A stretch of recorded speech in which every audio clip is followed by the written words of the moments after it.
सुप्रभात बच्चों। आज के ऑनलाइन क्लासेस में मैं अनामिका पांडे आप लोगों का स्वागत करती हूँ। आज हम व्याकरण संबोध के अंतर्गत शब्द भंडार का अध्ययन करेंगे। बच्चों, जिस प्रकार अनाज का भंडार होता है उसी प्रकार यहाँ हम शब्दों के भंडार देखेंगे। आइए देखते हैं। विलोम शब्द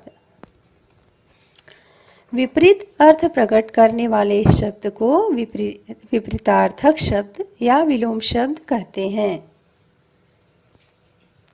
आइए देखते हैं।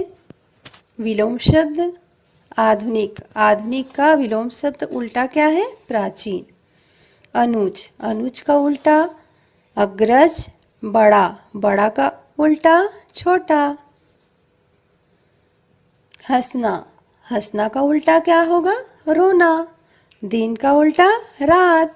अधिक का उल्टा न्यून। और भी यहाँ कुछ विलोम शब्द दिए गए हैं। गरम का उल्टा होगा ठंडा। सुख का उल्टा दुख। लाभ का उल्टा हानि। अच्छा का उल्टा बुरा। और जन्म का मरण।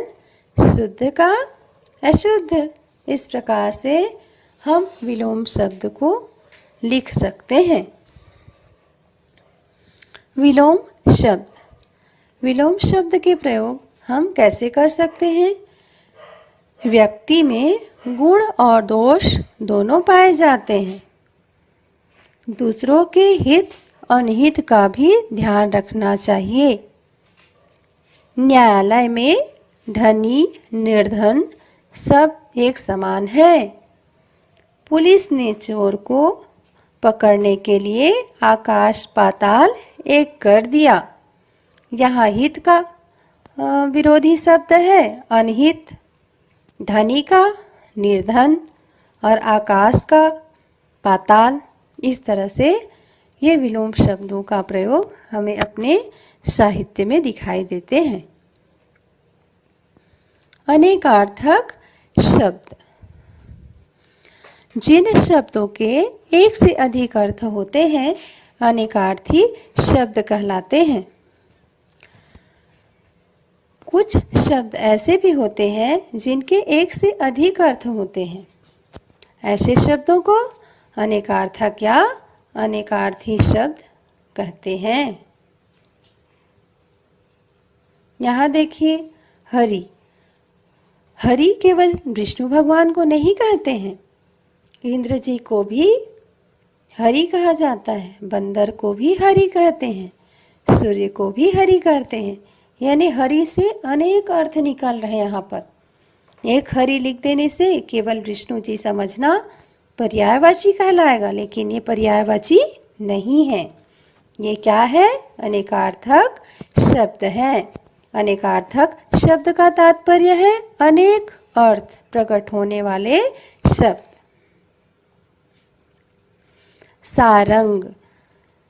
सारंग कहने से केवल सांप नहीं होता।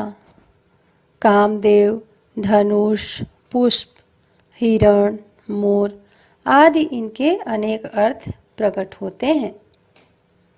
इसी प्रकार गुण। गुण से तात्पर्य होता है शील, कौशल, स्वभाव। धनुष की डोरी, रस्सी आदि अनेक अर्थ होते हैं।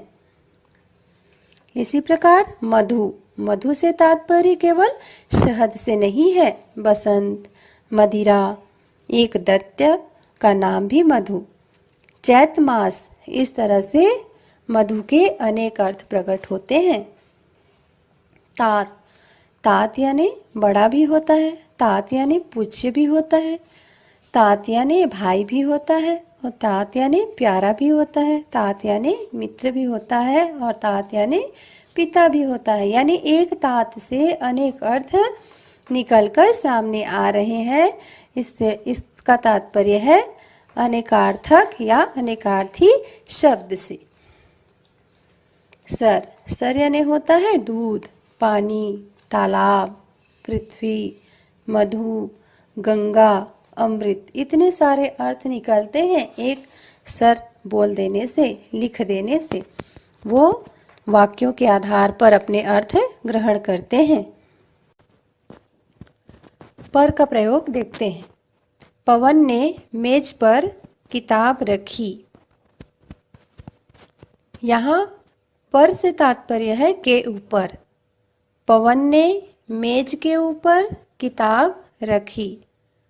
दूसरा उदाहरण देखते हैं। गौरैया पर फैलाकर उड़ गई।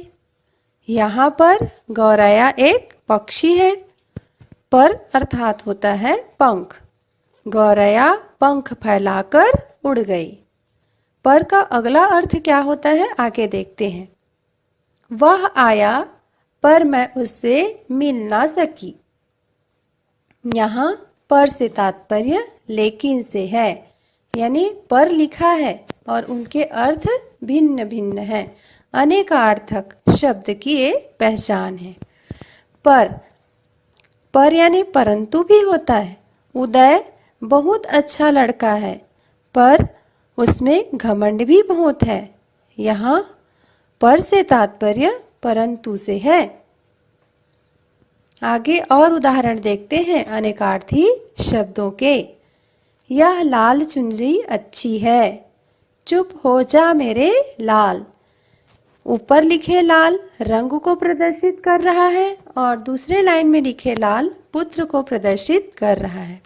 अर्थात लाल शब्द के अनेक अर्थ हैं, जिसमें यहाँ दो अर्थ प्रयोग में आए हैं। पहला लाल रंग से और दूसरा लाल यानी पुत्र से। आगे देखते हैं।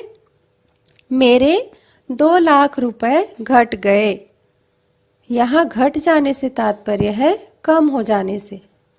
दूसरा घट से तात्पर्य देखते हैं। घट घट में ईश्वर व्याप्त है। यहाँ घट से तात्पर्य है कण से। कण कण में ईश्वर व्याप्त है।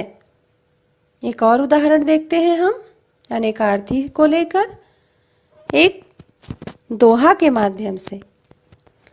रही मन पानी राखिए, बिन पानी सब सून। पानी गए न उबरे, मोती मानुष चून। इस दोहे में पानी को 3 अर्थों में प्रयोग किया गया है। पहला अर्थ मनुष्य से है, दूसरा अर्थ चमक से है और तीसरा अर्थ जल से है।